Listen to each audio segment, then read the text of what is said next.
Is Twig really trapped in Otherside? So, in my recent theory videos, I've been talking about how Twig's stuck in Otherside with James as his guide to humans, but one of Adam Apple's newest animation memes says otherwise. Take a look at this.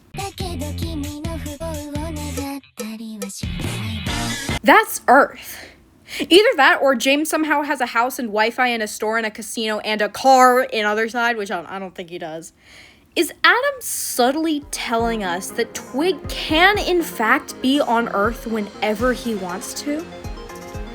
The reason I've been believing Twig can only live in Otherside is because 1, he's detached as his shadow form when impersonal, which is the in-between kind of for Otherside and Earth, so it would make sense that he can't access anywhere beyond that. 2, he could have easily gone to Earth and kidnapped humans and forced them to make deals with him and get, so you know it by now, I don't have to explain it again. But he doesn't seem to have ever gone to Earth for a few easy kills, at least recently in the timeline of Dan's life. 3, he wouldn't need James as a guide to humans if he could go to Earth, so James would be useless to him. So why is Twig clearly real on Earth with James? Now, I know what you're thinking. Spence, it's just an animation meme. You don't need to make a full-length video on it. I contradict you, viewer, for I have the mind of game theory and the motivation of Violet combined. So sit back, relax, and let's jump right in.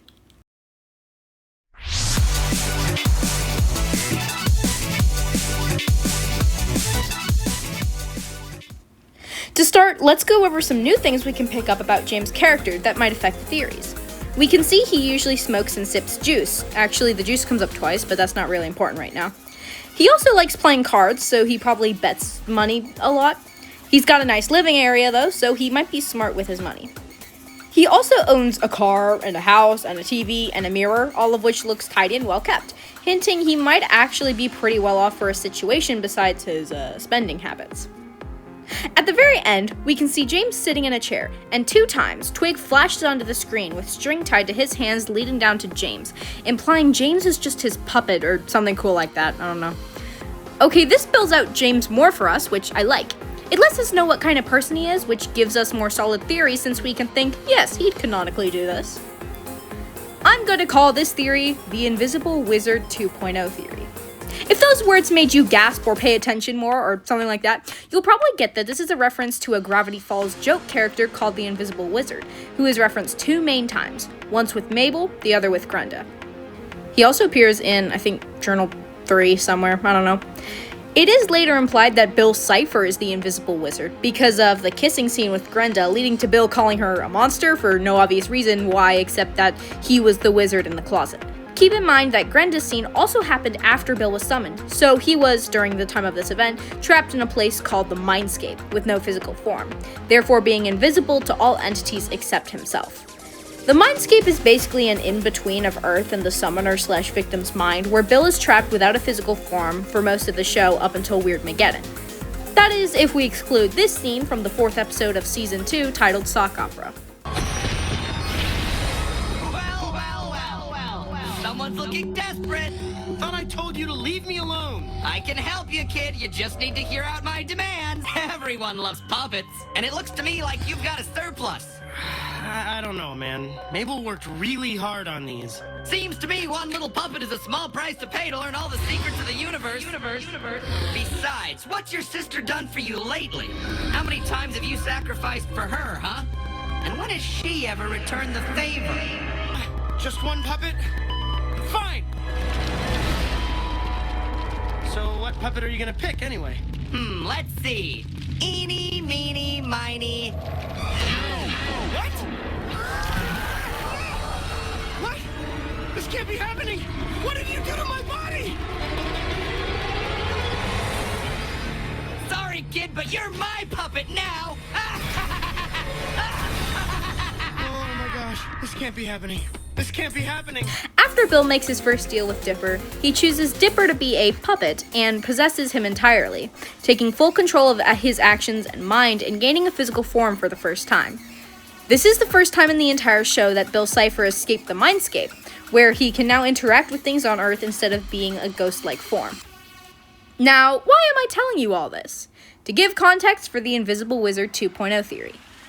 Something I noticed is each image has a version of the current scene without Twig and a version with.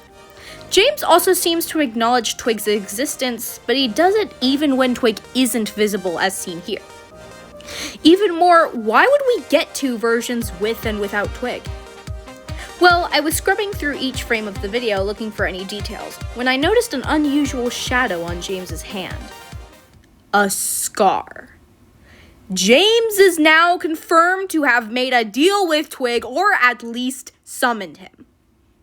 James always wears long sleeves as well, and I did go and look for images of him in short sleeves, but even then we can't see the inside of his arm/wrist, so we can't see if he has the mark or not.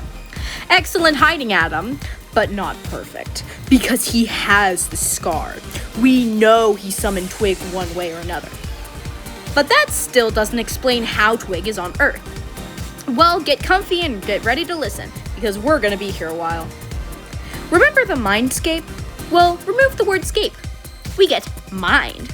I know, revolutionary. This theory is actually kind of funny because Twig's voice claim is Bill Cipher. So what we're seeing here is two realities: an average person's viewpoint and James's viewpoint. One is able to see Twig and the other isn't. And why, you may ask? Twig is existing in a mindscape-like place where only James can see him. Look back at Bill Cipher. If someone isn't in the mindscape with him, they can't see him. This is because Bill doesn't have access to a flesh form after he was sealed away for the first time, and the mindscape is the only place he can exist between the Nightmare Realm and Gravity Falls, before eventually escaping and all that. So if we take this and apply it to Twig's laws, we get a theory stating Twig can see and talk to James and collide with basic objects, but cannot interact with James physically or grab items himself. And that other people cannot see Twig and would only see James talking to thin air. Meaning while on Earth, before James got stuck in Otherside, Twig was able to appear to him in a non-physical form that only he could see. Not convinced? Don't worry, I have more proof. Okay, so this is for later in the video, but I just looked through every single freaking photo of this dead idiot to check if Adam ever drew her with a scar on her hand, and I found nothing. Nothing, absolutely nothing. So right now we'll assume June never actually made a deal with Twig, which actually contradicts the human theory significantly, but I'll revisit that in a later video. Back to the main theory. So how can this theory make sense? I mentioned in my last theory video how personal paradise seemingly mirrors a person's mind. Twig can be accessing James' personal and talking to him in his mind. But this wouldn't work as a plausible theory because we see Twig has at least some sort of physical form here, but in personal, all he amounts to is his shadow form. So we got that theory out of the way. I believe that at this point in the story, James has summoned Twig, who is now in the mindscape-like place, talking and watching and following his every move, but James hasn't yet made a deal. Remember the "you're my puppet now" scene? Bill can coexist in the mindscape with Dipper, yet can't interact with anything outside of it until Dipper makes a deal with him. This could be the case here. James hasn't yet agreed to a deal with Twig, therefore Twig is stuck in the in-between place. But as seen in the end of the video, when James does finally give in, Twig has the power to control and manipulate him for real, much like Bill Cipher. So that's where my theory ends, right? Simple as that. Except we're not done. We still don't know the reason why James waited so long to make a deal, let alone when. Well, for the sake of my other theories, we'll assume June and James are working together to document and explore Otherside. Remember how I mentioned June hadn't made a deal with Twig ever, so far as we know? That would mean she would never have been able to see Twig on Earth. So anytime James would have been talking to Twig, she would have only seen him talking to air. In fact, June might not even know Twig exists at all since she didn't summon him. That would mean James would be the only one who knew about Twig and the only one who can see him. Since this is probably early on in June's journaling in Otherside, she wouldn't know about the existence of ever-beings and would have thought this rumored Twig James keeps talking about was his imagination. We don't know if June and James ever really knew each other, but assuming they did, June might have thought that one of James's habits was affecting his mental state. She could think James is imagining Twig as a result of something I'd like to match up with George. George, I think it's scent. George Scent is on the more logical side of things, as he stated numerous times before, and will probably have a mental breakdown because of the randomness and weirdness of Otherside at some point. Following the mostly proved father theory, stating that James is George's dad, we can safely assume that George got his logical mind from his dad, James, meaning the James we see here would be considered by June to be very logical. It would make sense for her to assume James is just losing his mind as he's talking to something that is definitely not logically possible, some made-up Othersidean, according to June. Eventually, James could have tried convincing June so much that she started distancing herself from him in order to maintain her own sanity, until the point she leaves him and his reality for good, never being able to come back because she died somehow, I don't know.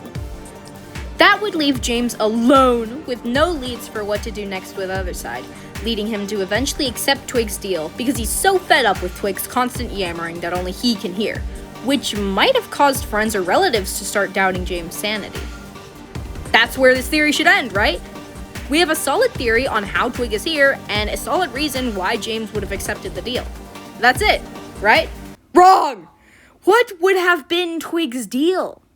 We know what Dan's deal is. He gives Twig his soul, Twig helps him write a #1 New York Times bestseller novel, because that's Dan's MacGuffin, or the thing he wants that helps him persevere through the story. But what would James's thing be? Imagine the deal was James's soul for the promise that Twig stops yapping to him 24/7. We have a few options. James could have wanted anything in his fashion, really. More money, more juice, maybe his family back, I don't know, something cringy like that. But while writing this, one thing I thought of caught my attention. James could have wanted June to come back and help him with the whole Otherside situation because he couldn't simply walk away from it since he summoned Twig. But since we know James is trapped with Twig, that could have meant the deal ultimately failed. So is James the cause of June's death? Think about it.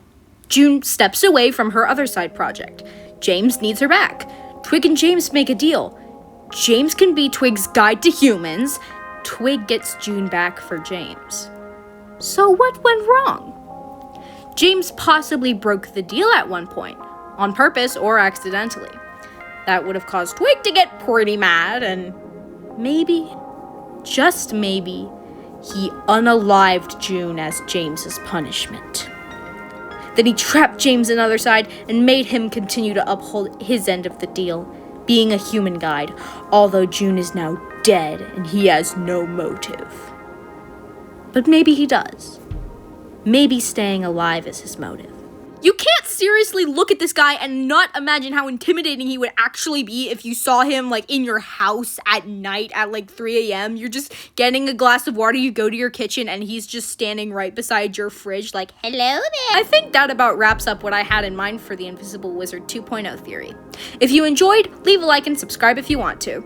I promise a theory video about Chapter 2 of Otherside will come out hopefully within a week of its release, so you don't have to wait too long because editing videos hurts my fingers, but I'll try to lock in.